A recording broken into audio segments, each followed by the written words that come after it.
home like, yo.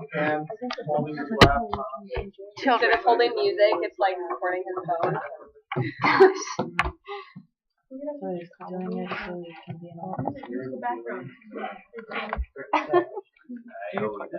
Yeah. It's Pino Chobani. It's so good. It does look like Carter's alive. You got some fish sticks to dip in that?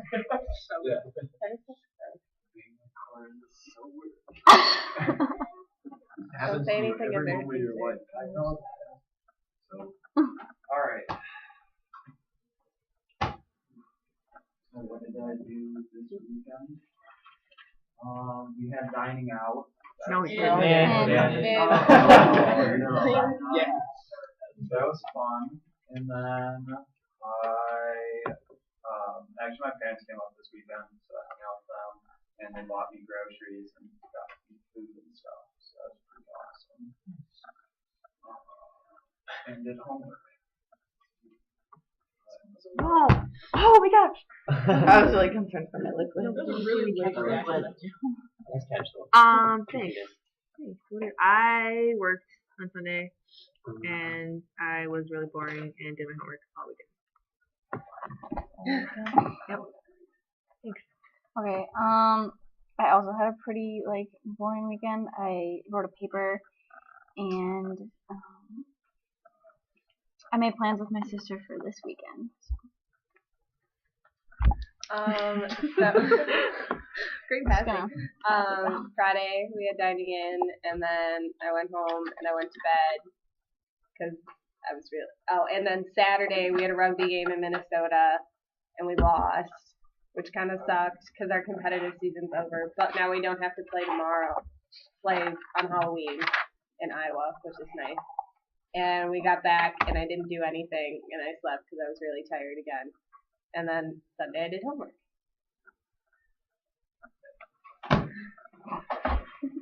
Solid. On the day that was Friday, we had dining in, except working on family.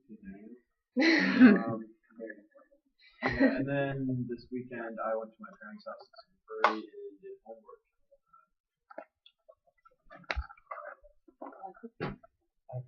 Oh yeah.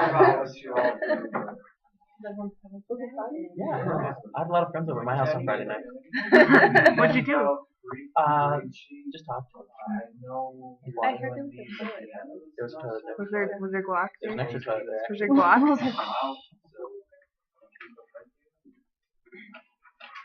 So need to hold on to that.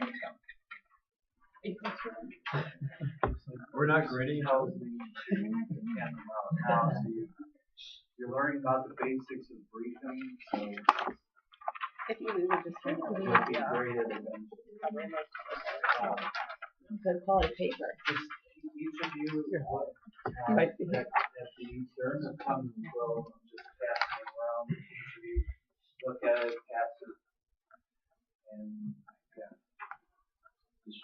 Yeah. We'll pass up the Shelton's computer. Schultz is coming. I'll put it in the email box.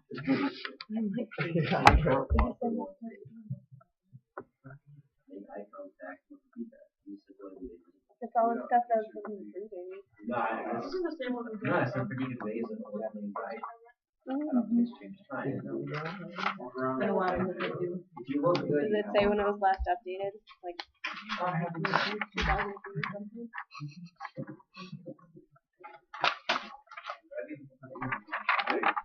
we're going to be talking about basics of briefing. If you didn't know, speaking in front of people is ranked the greatest fear. Instead of dying riding on an airplane, believe it or not. Do you feel that's true? I don't know.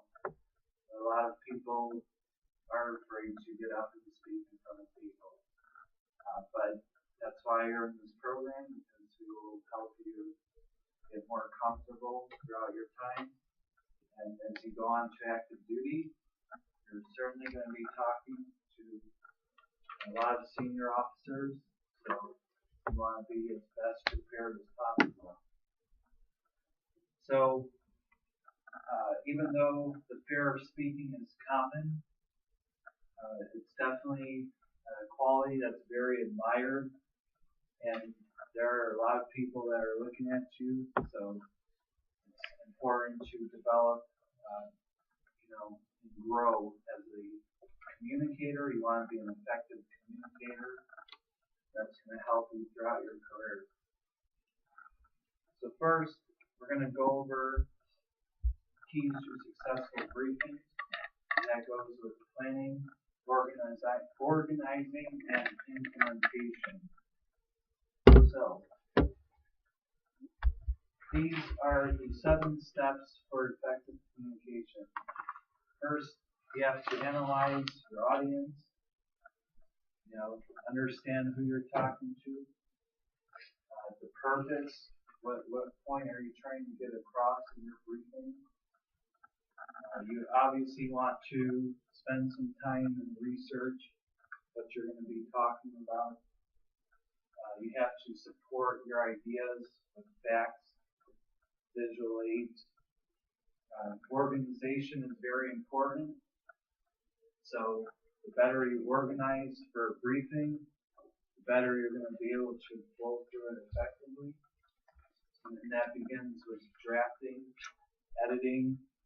You can have your peers look at your work, make sure it looks good. And finally, you want to get feedback, and you will get feedback throughout your career, because there are a lot of jobs out there where you're going to be briefing a lot. So first begins with planning. So when it comes to planning, you have to know the ABCs: accuracy, brevity, and clarity. Okay? These are the 3 foundations of a good briefing. Let me ask you, which of these do you think is most important? Anybody? Perhaps accuracy? Exactly. Because if you're not accurate with your briefing and you're passing along incorrect information, these 2 do not matter in the end. If you're not accurate, as clear as you may sound, or as concise as you may be to the point, the credibility is ruined if you are not accurate with your information. So being credible is paramount when you're briefing. And sometimes you may be briefing, let's say, the wing commander. If you are selected as the air show POC, you may have to provide briefing to the wing commander. So we're going to be looking at accurate information. And you may be briefing your group commander on aircraft status every day. Guess what? I did that for the last 3 years, so I know a thing or two about briefing. And believe me, they look at you. If you're not passing along the right information, it's not a good day. I can tell you that much. So first, you have to find the purpose of your briefing. Okay? Are you just informing the audience, or are you advocating for something? Things you think about when you're conducting your brief.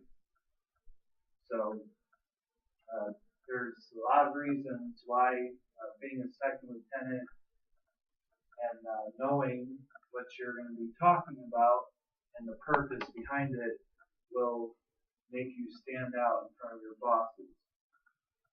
So next, you need to analyze your audience. Who are you talking to? You may be going in front of your airmen at a roll call and talking to them. So know who you're going to talk to first. But, if you're going to be talking to senior officers, you definitely want to be as prepared as possible. So you always got to consider the rank, and your subordinates really listen to you. okay? They will take your message into their hearts, and you definitely want to, tell them what they need to know and be prepared. You may be talking to civilians. I'll tell you an example. This past spring, we were doing, I wasn't doing it, but one of our officers were doing a brief on SARC. It's an annual training requirement. We have to do a SARC brief. And there were civilians in the crowd because in aircraft maintenance, a lot of back shop workers are civilians. Did I feel the heat moving through that room because she was getting asked some very tough questions from civilians. And I was like, wow. Because you have to know who you're talking to.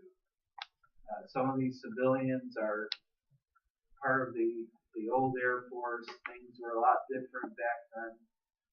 And you're trying to pass along what should be done these days, and maybe they don't agree with something. She was definitely being questioned. So you definitely want to anticipate ahead of time what may be coming your way because of who you're talking to. So you want to do research on your topic. You want to be as best prepared and support your ideas. Okay? So get the facts, whether it's statistics, you definitely want to do research. Okay? So it's always good to have some supporting ideas into your briefing. So whether it's graphs, surveys, you definitely want to have that included into your briefings, okay? So definitely want to use your resources when you're getting your point across. Now there are different methods of a briefing, okay? Starting with a manuscript. Manuscript is more so for someone that's, let's say you're at a press conference, okay? And they're just going to stand there and read off the script.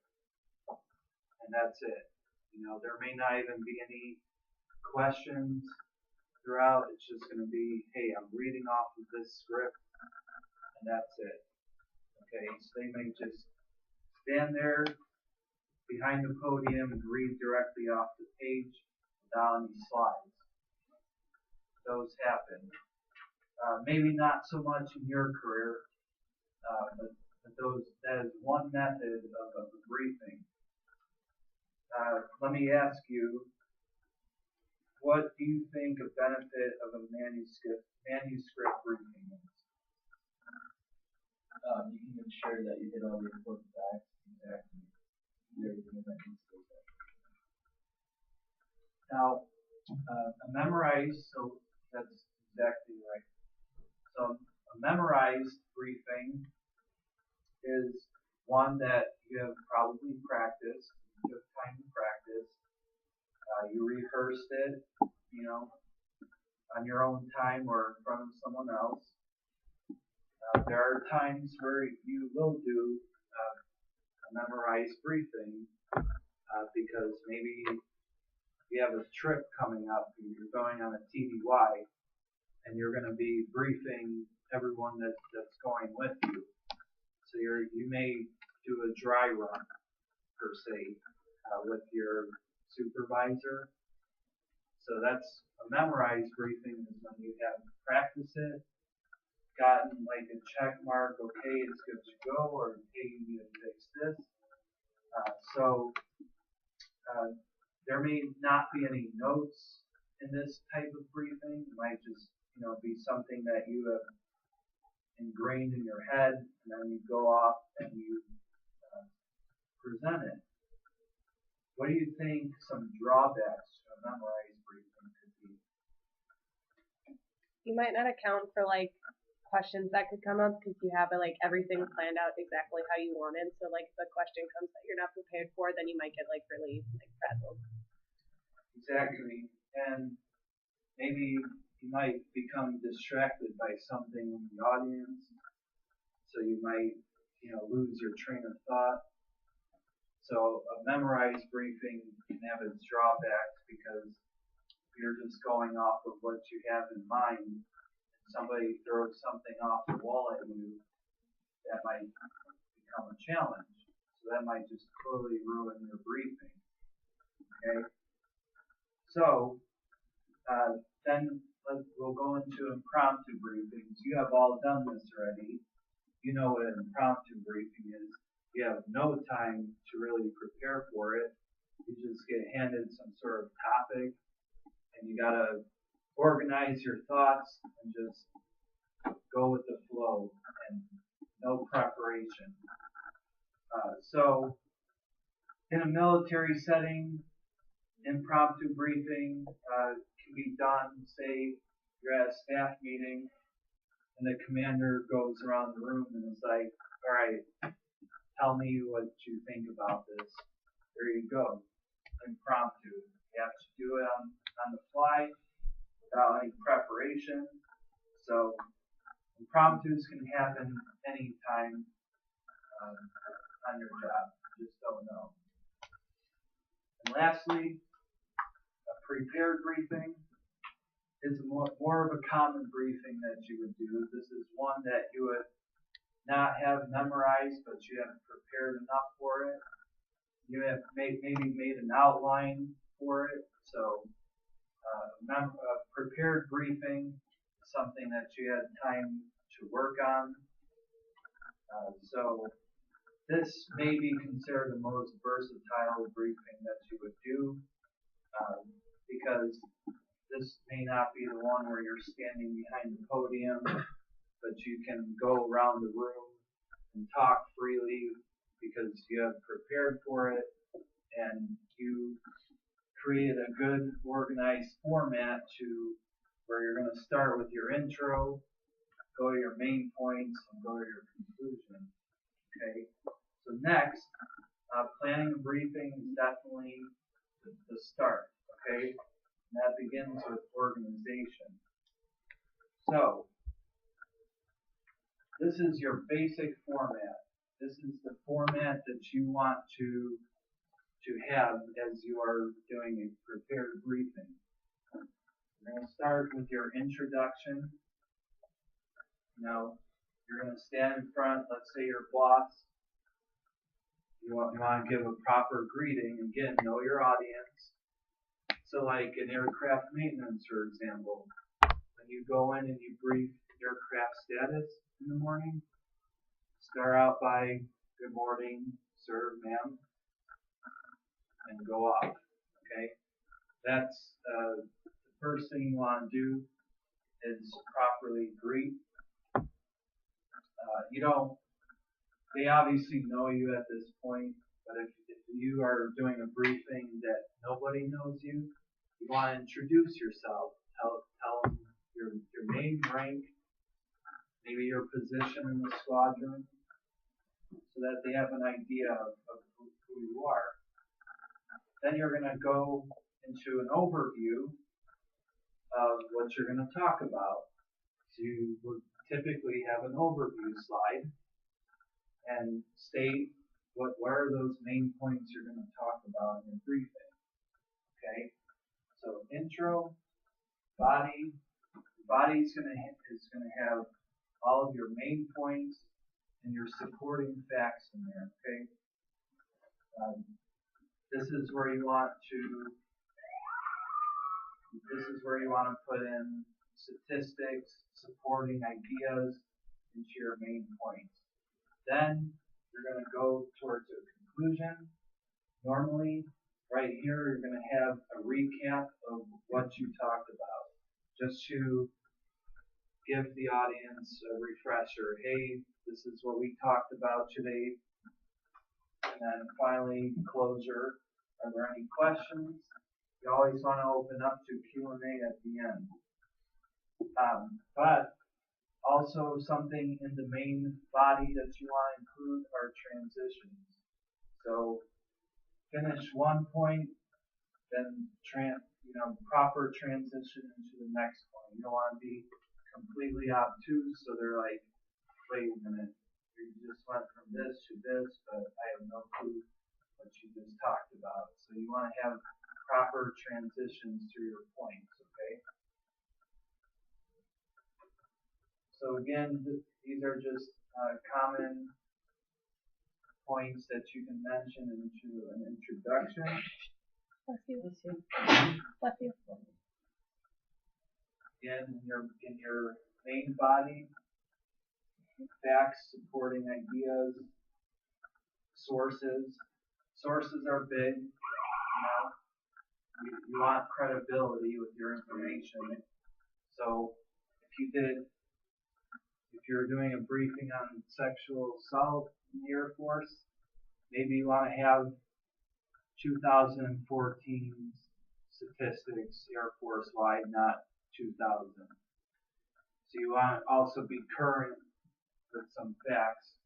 You don't want to be pulling up things from 15 years ago, because that may not be the same way it is right now. Okay? Again, you want to have good organization, transitions. So you want to help the audience go from one idea to the next idea. And then in your conclusion, again, you're going to restate everything that you just talked about. Don't add new information. So like, if you just talked about 3 main points, don't start spewing off more facts about something, because then you're just not, giving them that refresher of what you talked about. You're just going off into a tangent at this point.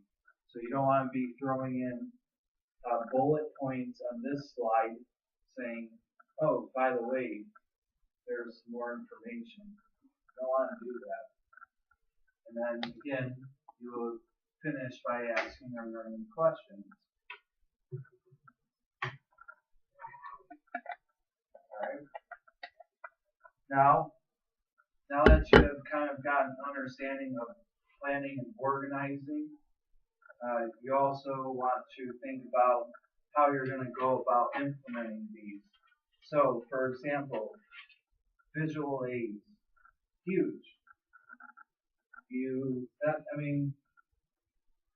can personalize it the way you want it, okay? It doesn't have to be one way. So if you want to use a whiteboard to draw out something, by all means use a whiteboard.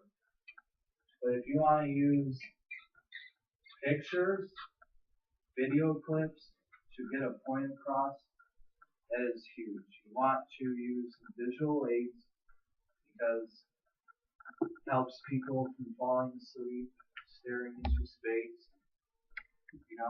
Nice little colors and stuff make people look a little harder. So you definitely want to have visual aids. You also want to consider your delivery techniques. You don't want to just sit like this the whole time and talk and press the slide. That's not a good delivery technique. Maybe you want to think about your voice. You don't have to be this loud. Don't talk like this either, okay? Next time they can't hear you. Alright? So you want to think about different types of delivery techniques. Hand gestures. You don't have to be like this. Just, some people like to talk with their hands like me. This is okay. You don't have to be crazy. Just calm down. Alright? But you also may not want to be just like this the whole time. Stand in one place. That's boring. People will fall asleep eventually if you just do this the whole time. Alright?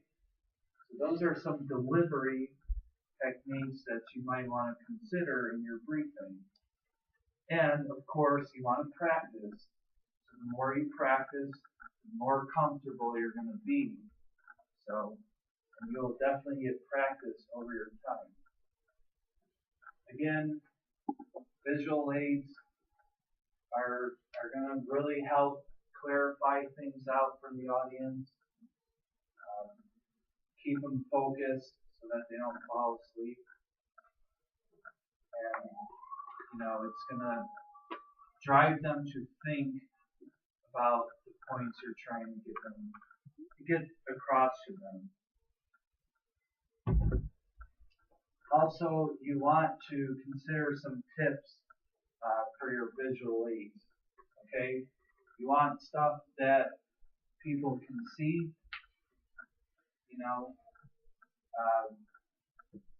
Relevant again to the times. So you don't have to necessarily stand and point out every single thing on the visual, but you can give a synopsis of what it says, okay? So I would say this is a good example of visual aid. It's big enough. It's, pie chart, colors. You can see what the colors, and there's a legend for it, so you can see a good example of a visual aid. This one, maybe not so much, because from a distance, you probably can't read every single one. Maybe you can if you have great vision. But for those that don't, this is a lot of gibberish here. It's a lot of numbers. Maybe not the best type of visual aid, okay? So things you consider when you're doing that, okay? Again, think about your delivery, your appearance, your voice, your inflections, things to consider, okay? Eye contact, very important. You want to do briefing like this and not look at your audience. Then it makes them feel like you're not paying attention to them. And I do care what you think, okay? I want you to feel what I'm telling you, okay? Alright, so you don't want to be like this when you're reading, alright? Staring at your slides. Don't be staring at your slides the whole time. Focus on your audience. Again, you will better engage them if you're moving, using gestures, alright? And mirroring. It's good to have notes. If you have a lot of information you gotta do, you can have like numbered note cards, whatever you want to do to help you to remember so that you don't have to stare at a paper the whole time. So list out your main ideas on note cards, flip them, do whatever what will help you get through the briefing. Okay? So you want to set that tone from start to finish. Show some excitement about what you're talking about, okay? And keep that excitement level throughout the whole time. Don't, be all excited at first and then be monotone to the end. You want to set that tone throughout the whole time. It's all on you. It's all how you want to do it. So that's the beauty of briefing and developing over time. Again, you want to be clear, concise, to the point, and again, pitch is important. You want to have some voice inflection. It creates interest. People aren't going to be interested if you're speaking softly, monotonely the whole time. It's not fun. Everybody's different, okay? Everybody has their unique way of talking to people. And that's okay. But there's always room for improvement, okay?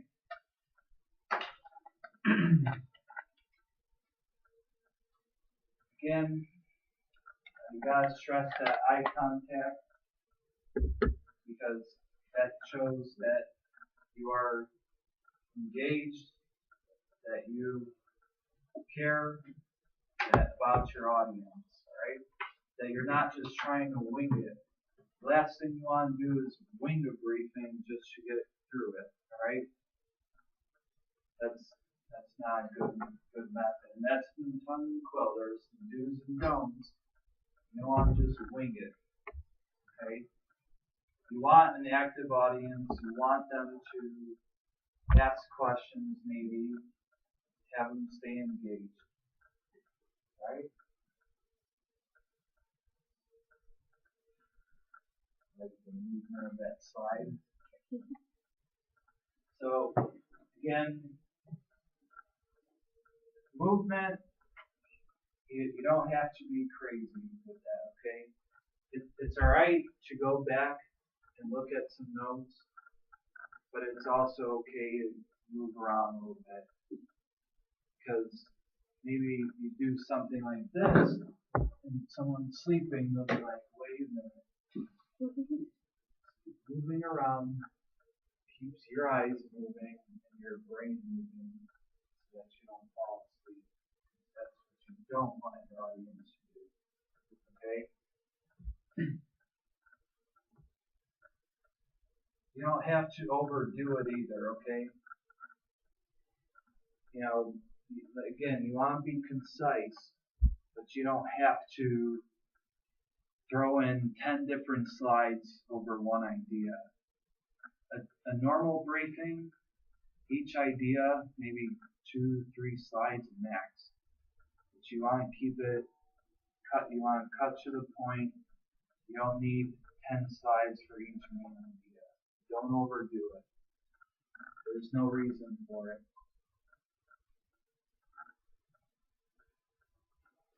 We already talked about gestures. I mean, other things you don't want to do is this. That's Air Force no-no. Don't be hands in your pockets like this. Okay. Also, do your best. I already handed out the sheet, but you get over the fear of anxiety. Okay. You're all tense. Okay. Breathe. Breathe. Alright? It's not that difficult, trust me. Alright? That was a fun one. One thing I want to stress is don't apologize for everything. Okay, let's say you maybe forgot something when you were talking. You don't have to apologize every single time. Like, oh, sorry, like 1,000 times. So what does that tell your audience? You were probably not prepared. I mean, so keep that in mind. That's why preparation is important. Okay. That's my favorite one. Again, notes. So some of your briefings may be timed. You know, you might have 5 minutes, 10 minutes, or a half hour. So maybe you want to have some sort of timing cue to, you know, so that's why practicing is going to be important, because you want to know how long it's going to take. So especially when you're doing a longer briefing to a larger audience, because that will happen throughout your career, you definitely want to practice your time. If you need a stopwatch, okay, or if there's a clock, just keep some essay around you to make sure that you're flowing properly, okay? And again, I have done this before. Number your cards, because you don't want to lose your place. You want to make sure you're flowing through it properly. Eliminate stage fright. Do whatever it takes mentally to eliminate that stage fright. Okay? If you need to think of everyone wearing their like underwear and speedos, think about it. That's gonna make you feel better.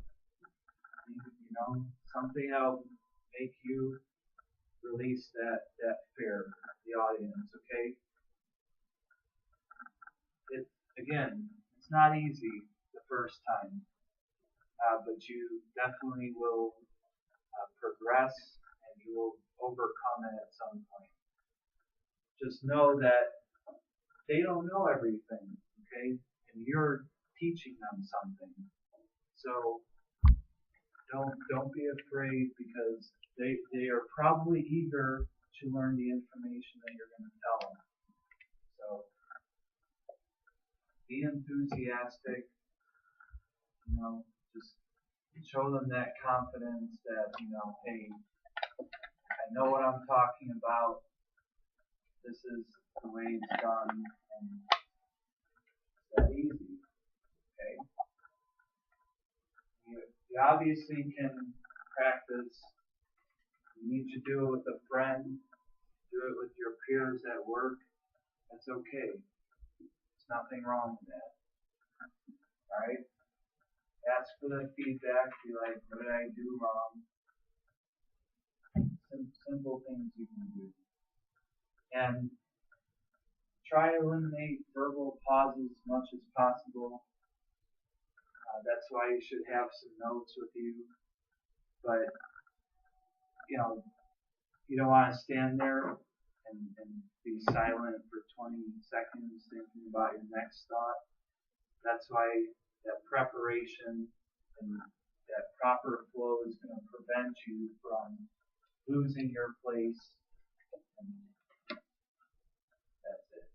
So, we went over planning, organizing, and implementation of a proper briefing. Keys to successful briefing. Someone by the name of Dorothy Sneroff said, make sure you have finished speaking before your audience is finished listening. Any questions? Give me examples of like bad groups you listen to. Well,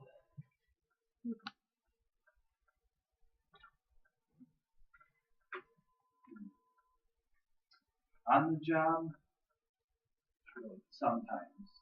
I mean, it's all a learning process, okay? Yes, I have heard some bad briefings in aircraft maintenance because they didn't come prepared. Alright? I'm not going to single out names, so that wouldn't be nice. But there was a fellow maintenance officer that just kind of came unprepared, just didn't even have a clue, okay? In that career field, you typically will have your own production meeting with your unit first thing. You will get all the information from last night's sorties, you know, breaks that happen to the aircraft, what do we do to fix it, if it's ready for flight today or it's not, why. You get all those facts in. Then you move up to the squadron level, and usually the ops officer chairs that meeting. So they kind of try to make sure that you have all your ducks in a row before you move up to the group commander. Because the group commander has to deal directly with the wing commander. So making sure that you're getting that proper knowledge heading up to the group. And there are times where, some people just came in there clueless, you know, it's kind of like, that's not good. What are you doing in your own meeting? So you definitely want to prepare yourself as best as possible, ask the right questions, and anticipate questions, okay? Because everybody in that room is looking at you when you're talking. And again, that whole credibility thing, you're not accurate with your information, you have lost your credibility in front of everyone. Okay? But that is part of growth. You know, it's going to happen. Sometimes you might miss some sort of detail, but that's all part of the growth process. Any other questions? I know there's some, don't lie. I see some thoughts running in your heads here. Are you ready to give your briefing this semester? No, because we need to have it organized, and we have not had time to organize. We didn't know about our audience. We haven't met them before for the challenge. Yeah. Alright. Well, that's it. Free to fly away and have a good day.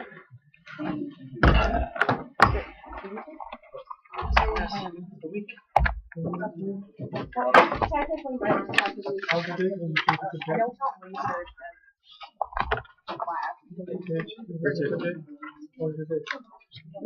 Richard.